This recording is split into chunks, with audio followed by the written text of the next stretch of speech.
I had a heart-to-heart conversation with my wife of 11 years, which unfortunately ended with her in tears. This situation reminded me of a time 3 years ago when I nearly lost my job. Back then, my wife Kate, also known as Catherine, was extremely upset at the thought of me missing our anniversary, so she insisted that I come home. Fast forward to today, and it's her who won't be there for our special day.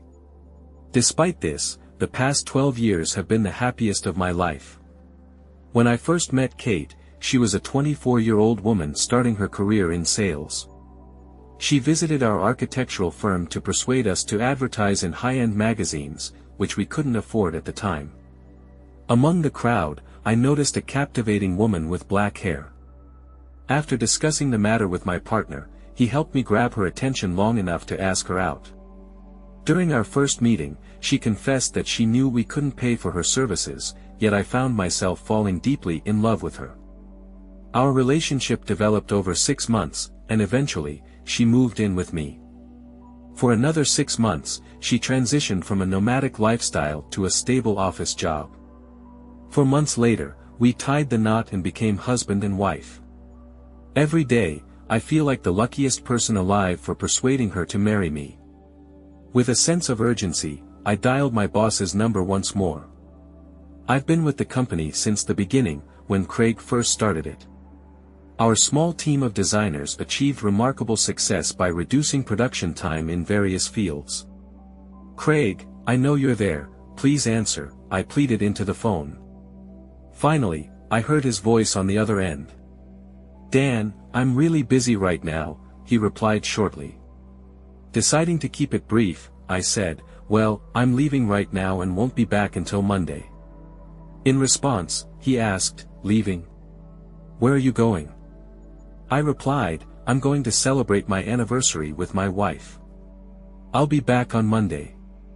"Have a good trip," he quipped. I chuckled and replied, "You always manage to make me laugh." "You know, I hear that a lot," he responded, "not from those who really know you."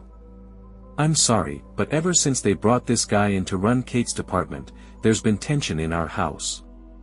Maybe a break at the hotel will help diffuse the situation," I assumed. After hanging up, I asked Craig's secretary, Rosa, for a favor. She knew how to work things out, and I needed a plane ticket. After the conversation with her, I headed home to pack.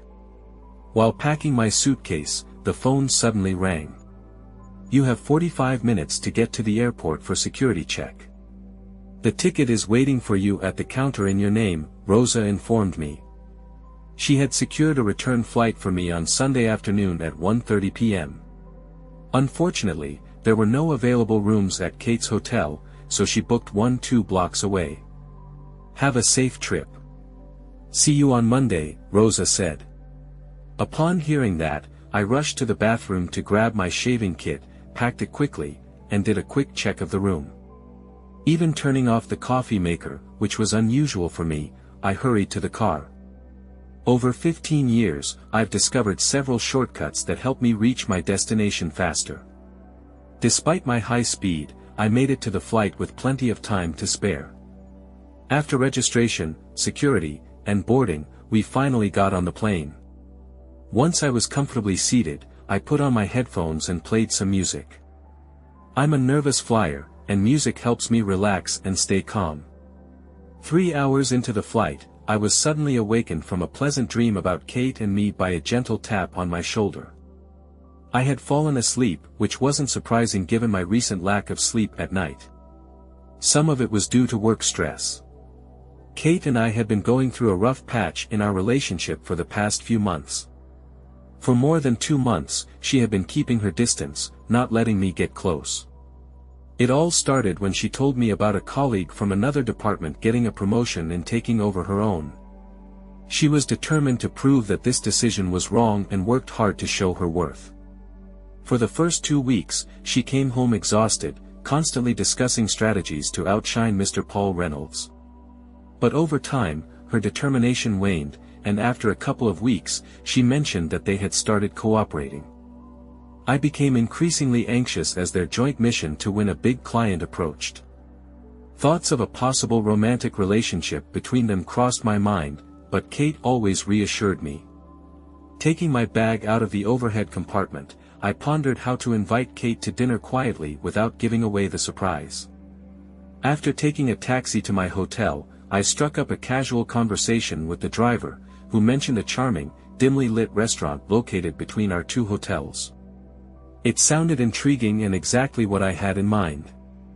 After checking in, I quickly showered and rushed out. I wanted to catch Kate before she left for dinner. Glancing at the clock in the lobby, I saw that it was almost 5:30.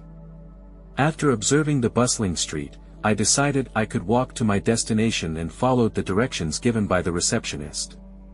The route was easy, and I made sure to remember the charming restaurant mentioned by the taxi driver, which happened to be just a few steps from her hotel. Furthermore, when I exited the taxi, I left the driver a generous tip. At 5:50, I entered the hotel lobby and stood in line at one of the reception desks. I exchanged a smile with a woman who motioned for me to come forward. "Hello, my name is Dan Cardiff. I'd like to know if my wife, Catherine Cardiff, is in her room right now. If so, I'd appreciate the chance to talk to her," I greeted her warmly. "Catherine Cardiff, you said," she double-checked, taking a moment to consult her notes. "Yes, she's a guest here." "Give me a minute to check if she's in her room," she said, dialing the room number. After a while, she turned to me with an apologetic tone. "I'm sorry, sir, but there was no answer. Would you like to leave a message?" "Not at the moment," I replied, a hint of disappointment in my voice. I was hoping to surprise her. "We have an anniversary tomorrow. I'd be very grateful if you didn't mention our conversation," I requested hopefully. "No problem, sir. I assure you," she reassured me. I didn't catch everything she said, but I wished her a wonderful day tomorrow. "Thanks. I'm thinking about going to a restaurant. Maybe luck will be on my side," I responded. "Good night," I bid her farewell, heading to the far end of the lobby. I spotted a noisy hall packed with people engaged in various activities, working, serving, sitting, and eating. It was very crowded, and I knew the chances of finding her there were slim. Then, I noticed a restroom located on one side closer to the back wall. I searched all around, scanning left and right, desperately looking for any sign of her presence. Despite my efforts, she remained elusive. After finishing my business, I settled near the corridor entrance and once again scanned the room. It seemed futile to find her in such a crowded place. But then, I unexpectedly caught a faint sound of laughter reminiscent of hers. I followed the wall with my eyes, but towering booths obstructed my view, allowing only glimpses of the faces of the men and the women with them. Reluctant to approach any table until I could escape her notice, I retraced my steps and turned my gaze toward the wall, slowly making my way along the row of tables.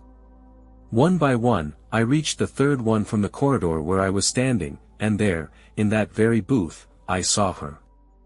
She sat there engrossed in conversation with a man I didn't recognize. She looked radiant, dressed in the same elegant dress she always wore on evenings filled with dancing. Their interaction seemed relaxed, as if they were entirely at ease in each other's company. I couldn't help but wonder what was really going on between them. It seemed far more intimate than a typical dinner with a colleague. My heart raced as he leaned closer to her, prompting me to instinctively grasp the door frame for support. As she bent down, their lips met in a tender kiss filled with mixed emotions. I decided to leave the doorway and move to the center of the hall, sinking into one of the padded chairs with a high backrest. Time seemed to blur as I sat there, never taking my eyes off their table. Suddenly, I heard her laughter again, drawing my attention. Turning my head, I saw her walking beside him, holding his hand tightly with both of hers. Their closeness, along with the general merriment, piqued my curiosity. They strolled past me, just 15 feet away, and even though they conversed, my focus was solely on the adoring expression she wore as she gazed at him. It had been a long time since I had seen such an enamored look. At that moment, my breath caught in my throat, and I was momentarily speechless. I headed for the exit, my expression likely betraying my displeasure. Fueled by a surge of determination, I walked straight to the sidewalk. I couldn't take my eyes off them as she clung to his arm, leaning affectionately against him. I watched as they walked down the street, eventually turning a corner and disappearing into a restaurant I had noticed earlier. As I snapped out of my trance, I hurriedly headed for the door, suddenly realizing my surroundings. I decided to slow down, giving them ample time to move away from the entrance. I came to a halt, taking a few deep breaths in an attempt to regain my composure. Undoubtedly, there was meaning in the expressions on their faces, but I desired more, even though I couldn't fully comprehend what it was. Summoning my resolve, I pushed open the door and cautiously entered, staying close to the wall. Since the entrance was unattended, I patiently stood there, waiting until my eyes adjusted to the surroundings. Surveying the room, my gaze finally settled on them, sitting at a table meant for two at the far end. I made my way there, clinging to the walls with my hands as I sat down at a small table. The waitress promptly appeared behind me. "What can I get for you, dear?" "What'll it be?" she inquired. "I'll have a double scotch on the rocks," I replied, overhearing their conversation. "Our meeting tomorrow isn't until 10 o'clock, so we can celebrate late into the night," he said to Kate in a hushed tone. "I'm glad you didn't let him manipulate you into going home. We wouldn't miss our 2-month anniversary for anything," she exclaimed. "I can't believe it's been 2 months," she added, shaking her head in disbelief, recalling the moment when he approached her in the presence of Marge and asked her out, fully aware of his marital status. "Marge actually told me that you liked me," he mentioned. "We should do something nice for her because she played a significant role in bringing us together," Kate suggested as the waitress approached to serve their drinks and swiftly walked away. Raising their glasses, they toasted to the incredible 2 months they had spent together and the countless more to come. "I'll do whatever it takes," he said as their glasses clinked together. "There will be many more," she replied cheerfully. The waitress placed my glass in front of me and inquired, "Here you go, dear. Is that all?" I handed her a $10 bill and said, "Thank you, ma'am," before shifting my attention back to the adjacent table. They glanced up, but as strangers, my presence seemed inconsequential to them. Kate, noticing his gaze, turned and looked at me. "You know, a guy should always carry a camera with him for such moments," I remarked. Her expression was truly limitless, suitable for various posters, as she sat there with her lips moving soundlessly. "Wow, 2 months. This is a special anniversary. I still remember mine, but after 11 years, it begins to lose its novelty," I said, watching them both. "Let's celebrate 2 months. It's a symbol of passion and prosperity, isn't it?" I continued, tossing the ring in Kate's direction. "Well, a lovely couple like you definitely deserves a gift," I said, interrupting Paul, who was about to say something. Realizing that staying here any longer would lead to trouble, I turned to Kate, who was trying to calm him down, and said, "Tell him how lucky he is that he wasn't in my home. Please contact me and let me know where you'd like to receive your belongings. If you're wise, you'll avoid coming to my house. Applying ice to your nose might reduce the discomfort." I stated, turned around, and departed, leaving the club. I walked briskly back to the hotel. It was unlikely that Kate knew my current address, and given my actions toward her friend, it seemed unlikely that she would pursue me to create distance between us. Quickly, I rushed into the lobby, approaching the front desk. "Excuse me, do you happen to have the contact numbers for airlines? I urgently need to book a plane ticket," I politely asked. "Certainly, sir. May I inquire about your preferred airline, as well as your desired departure time and destination?" the employee inquired. After providing all the necessary information, she assured me that she would inform me about the flight details in my room. Back in the room, I began to pace back and forth, bewildered by the unfolding events. How could this have happened? Then, a thought struck me. Perhaps Kate had missed her true calling in life. Her performance over the past few months had been remarkable. As my frustration continued to mount, I realized I couldn't stay in the room any longer. Grabbing my bag, I hastily descended the stairs to the lobby.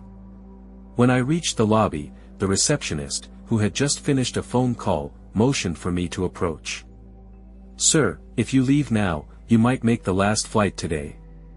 Registration closes in 30 minutes. If you miss it, the next flight is in 3 hours," she told me.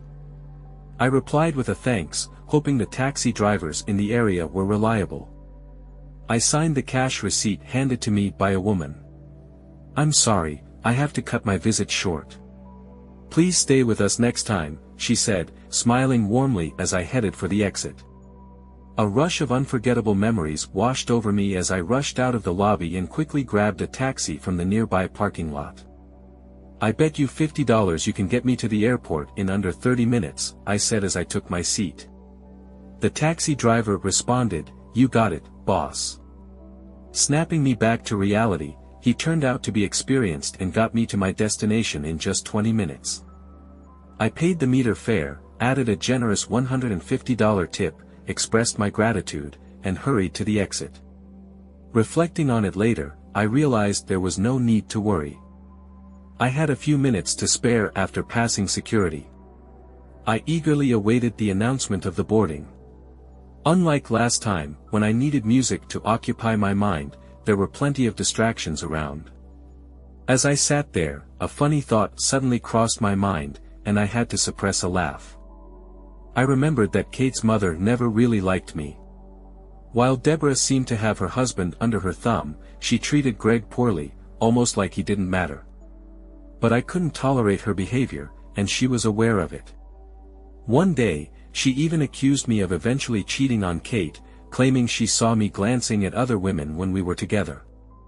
Throughout the entire flight, doubts about what was happening gnawed at me. I pulled out the photo I always carried with me of Kate and me and studied it intently. The person next to Kate in the photo suddenly seemed unfamiliar. I glanced around to make sure no one noticed, then returned my gaze to the photo. In the picture, I stood beside Kate, but what caught my attention was the way she gazed into his eyes. It made me doubt, although men aren't typically known for their memory.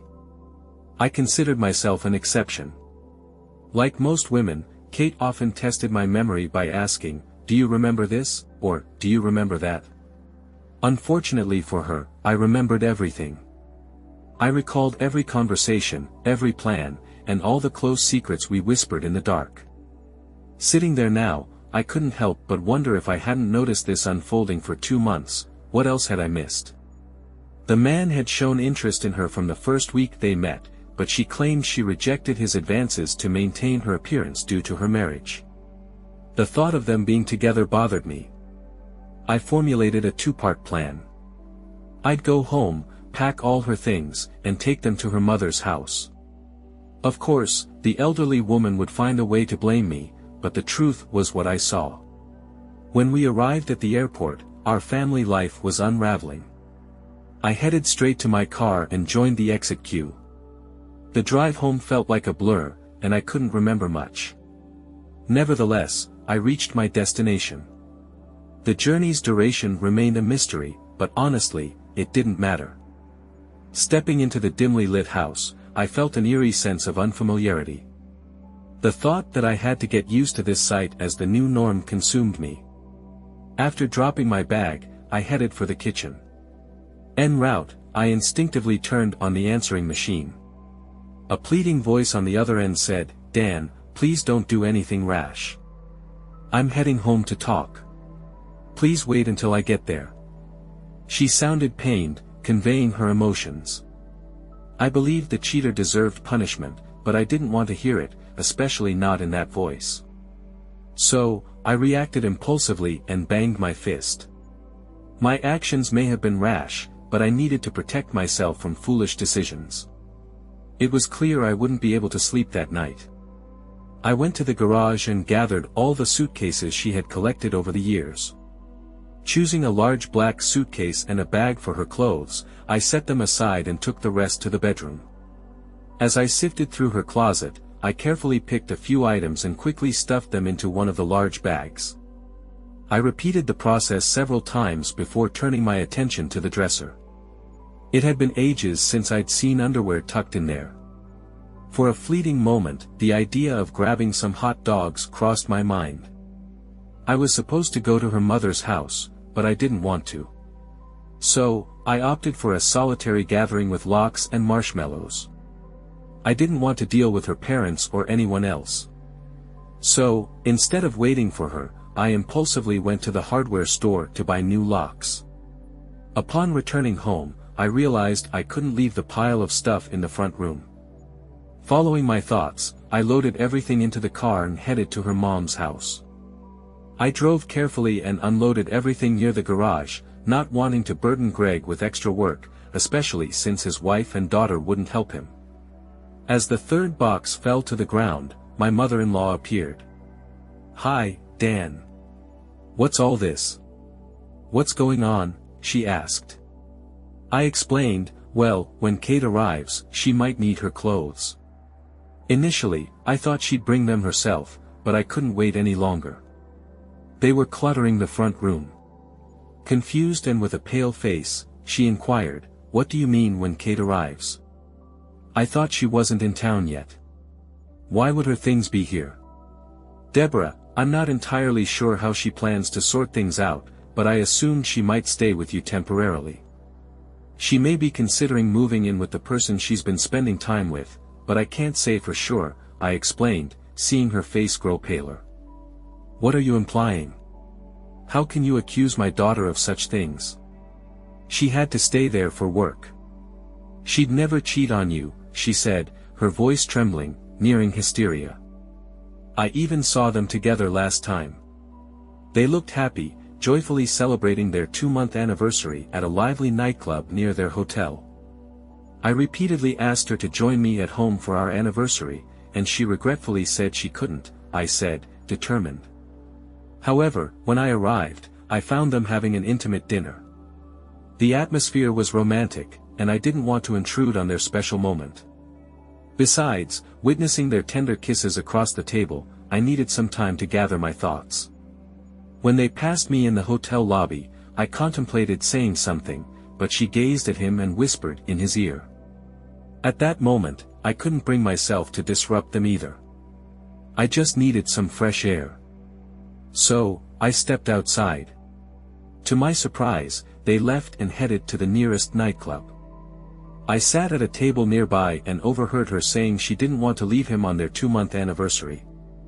He corrected her, saying it was their 3rd month. It dawned on me that if I wanted to leave, I'd have to intervene. I tried to stay inconspicuous, but I knew I had to find evidence. After 10 years of sobriety, I took my first sip of drink.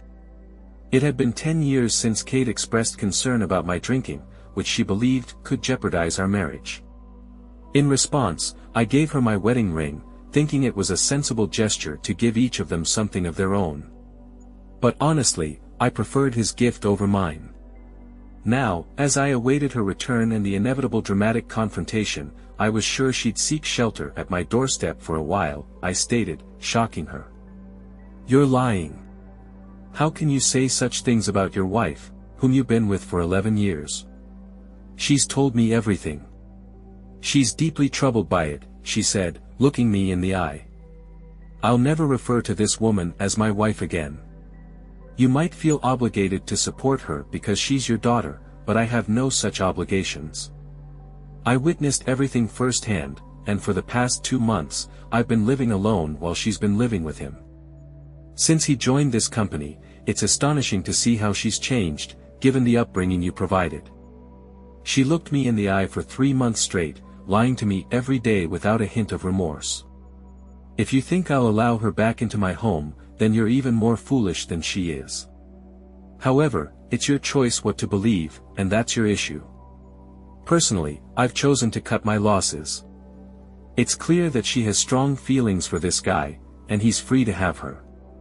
She won't need to hide their relationship anymore.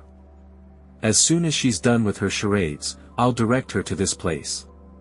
You can see for yourself who's being dishonest," I instructed her, placing the phone on the table. If she picks up, be sure to convey the message exactly as you want, including the fact that I'm eager to see how she handles this, I said, getting into the car and driving away. Feeling restless, I wandered aimlessly around the house for several hours before finding a small corner in the garage where I set up an improvised workspace. Suddenly, my thoughts were interrupted by the sound of the doorbell. Curiosity got the better of me, and I went to the door and opened it carefully without saying a word. I instinctively took a step back. Kate entered the room, and I immediately realized I was in the garage. "You must have been in the garage," she remarked, closing the door behind her. "I tried knocking, but you didn't hear me." "I was just tidying up," I responded, observing the room's condition. Kate sighed and said, "Well, Mom already called me. It looks like you've already made up your mind about what to do with me." Kate looked at me, her face a mix of sadness and disappointment. "What did you expect? That I wouldn't mind you having an affair?" I asked her. She paused before responding, "I guess I wasn't thinking clearly, at least not rationally." I was overwhelmed by disappointment. It's a shame because all I did was think. You see, there was no one around to distract me from my thoughts. I missed having someone to go out to dinner with, visit a club, and enjoy the darkness, whispering and kissing. But I was left with a woman who could deceive me without hesitation, even looking me straight in the eye. She could share my house, my food, my life, and then be close with someone else. Not a pleasant image, right? I confessed, observing her reaction. "Are you really ready to let go of 11 years of our life together?" she asked. "What is it?" she inquired, looking at me with a hint of hope in her eyes. "Did you even bother to ask me about it, Dan? Would it have bothered you if I had a real relationship with someone else instead of just playing games?" she asked, her voice filled with emotion. I thought that such an important question would stay with me, but it doesn't seem to matter anymore. Does it? Now, you and the person whose name I can't even remember can move on freely without caring about me. No more struggles over deciding whom to spend our anniversary with, I said, heading for a chair. "I think I understand your perspective, Kate," I replied, trying to maintain a calm demeanor. "Do you truly understand, Kate? Because I genuinely doubt that you do. You see, for you, it was just an act of infidelity. You probably found a way to justify it, maybe even shifting the blame onto me. Could it have been, Kate? My actions drove you to be involved with someone else?" I inquired, looking at her intently. She lowered her head and replied, "No, I don't blame you for this. It just happened. Having an affair with someone other than a spouse for 2 months isn't an accident. It takes effort, and moreover, secrecy to continue the affair requires additional effort. Let me tell you, honey, you're playing the role well. I fell in love completely and unconditionally. It's unbelievable that you both managed to find time for your game. I can't even imagine how it feels to laugh about cheating on me and that tearful phone call last night. It was a real performance. Maybe you should consider a new career. Your performance could easily outshine the last 3 Oscar winners," I mused, unable to hide my sarcasm. I had a brief moment of uncontrollable laughter, just a quick, unintended outburst before I stopped it. "I don't know where it came from, but it's clear that you don't love me if that's how you treat someone you love. Please spare me your anger," I said, looking at her with a mixture of sadness and disappointment. "How can you believe that I don't love you after 11 years, she protested indignantly. "Listen, Kate, since you seem to enjoy asking questions, here's one for you. Given your deep introspection, you know how you usually react to various situations. Based on this, imagine that I found out you had an intimate relationship with another man, but it was a one-time occurrence, not a long-term affair.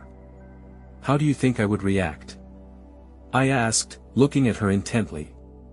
She leaned toward me and replied in a soft tone, "To be honest, I think I would have asked you to leave our house and start divorce proceedings."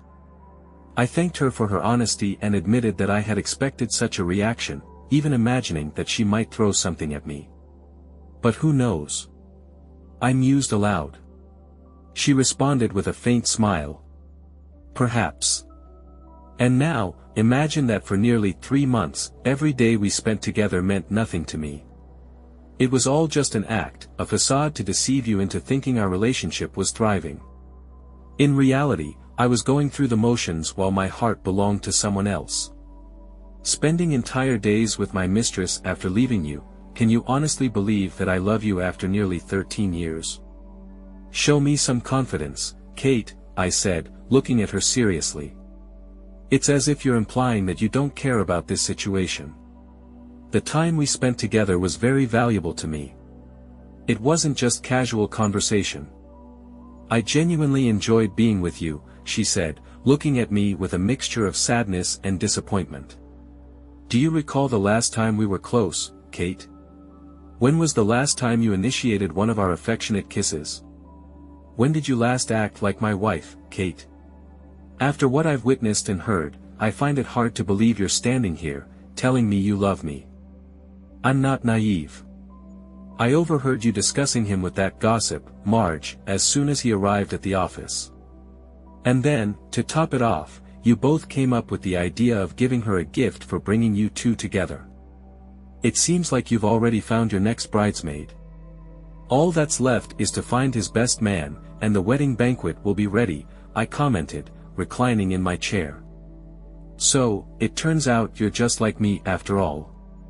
Should I expect a server to show up at my doorstep, Kate? She inquired, looking at me with a mixture of curiosity and amusement. What is it? She asked, her voice filled with emotion. First and foremost, I need to know where you're going to live. You won't find a process server waiting on your doorstep to deliver the divorce papers. I've reserved that privilege for myself. That's it. The case is closed. Escape from Kate and move forward. If you happen to see me with someone else, please don't try to intervene, I stated, looking at her with a mixture of sadness and determination. What are you trying to prove with this, Kate? She asked, her voice filled with emotion. I probably didn't think I needed to prove anything to you. What I did for myself, not for you. Why would I fight for a man like you, who respected me so little, thinking that I would tolerate or make excuses for the way you treated me? When I gave you the ring, it was a clear sign that you were done. I don't want to invest my energy in something that no longer matters to either of us. I can't forget or forgive, and based on your past and present behavior, it's evident that I'm not a priority for you. So, it's time for me to leave you, Kate, and move on. I don't pretend to understand how you expected everything to end, but you certainly ruined everything. Now, it's your turn to sleep at his place, I said, locking eyes with her. You're kicking me out and keeping everything for yourself. To be honest, it seems unfair after 11 years, she replied, looking at me with a mixture of sadness and disappointment. It always comes down to a deal, doesn't it? Well, that's settled. If you need a house, you'll have to pay for it. As for me, I want to keep the house. I've fallen in love with him. With the extra space, I can finally transform it into what I truly desire. I assumed you and Bast had already found a place, I said, looking at her with a mixture of sadness and determination. His name is Paul, she corrected me, looking at me with a mixture of sadness and disappointment. I couldn't care less about that, really. Do you think he has nowhere to live? I asked, looking at her with a mixture of curiosity and amusement. Well, of course, he does, she responded, looking at me with a mixture of sadness and disappointment. In that case, problem solved, I remarked, looking at her with a mixture of sadness and determination. I was waiting for your answer, and then it occurred to me. So, I guess you don't think his wife will agree to this arrangement, I said, noticing her expression. Wait, did you find out everything about him? How did you know he was married? She asked, looking at me with a mixture of curiosity and amusement. Seriously, this isn't a joke. You really think I'm naive, don't you? Why else would you be here, Kate? So, what's the deal? He doesn't want to divorce his wife for you. I inquired, looking at her with a mixture of curiosity and amusement. I hope you haven't seriously considered coming back to me. I've contemplated this particular question. I considered the possibility that our relationship had lasted 11 years. However, upon reflection, I concluded that we're done. This decision was made by you. Let's reminisce about those incredible 2 months you spent together and hope for even more in the future. Keep in mind, as I mentioned before, when I gave you the ring, it signified the end. Please refrain from making excuses about our 11-year history. Those years didn't matter to you in the past and don't matter to me now. Therefore, I'll compensate for those 11 years with a set of legal documents. As soon as they're prepared, the house offer remains unchanged. If you don't want to leave the house, you can come back and take whatever you want. It appears you're ready to move on without any hesitation. Divorce me and go on your way. You may be trying to elicit my sympathy, but I want to make it clear that I'm moving on from someone I can't trust. Living under the same roof with me, I will never trust you again. So, what's your plan? Do you want to keep the house for yourself?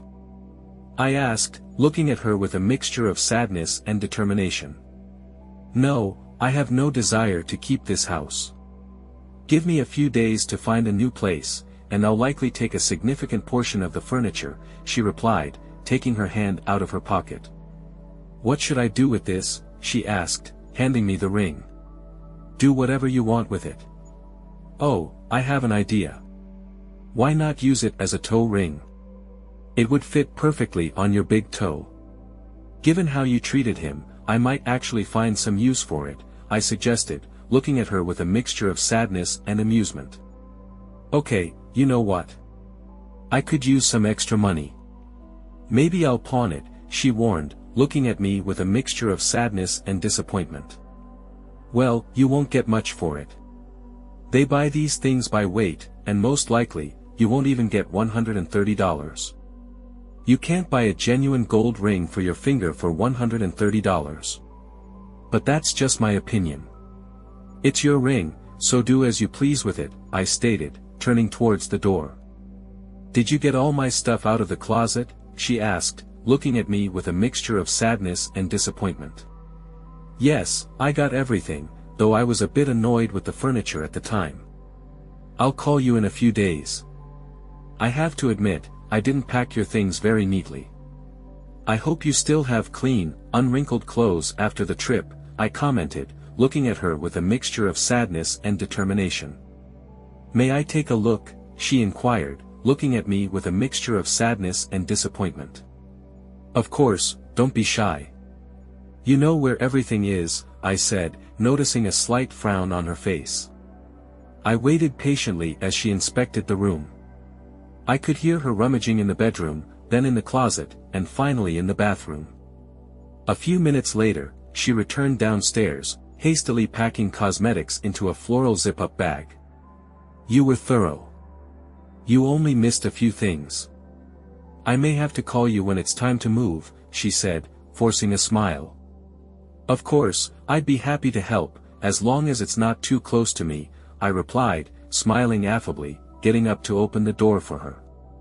When she suggested going for a walk, I paused for a moment, considering her request.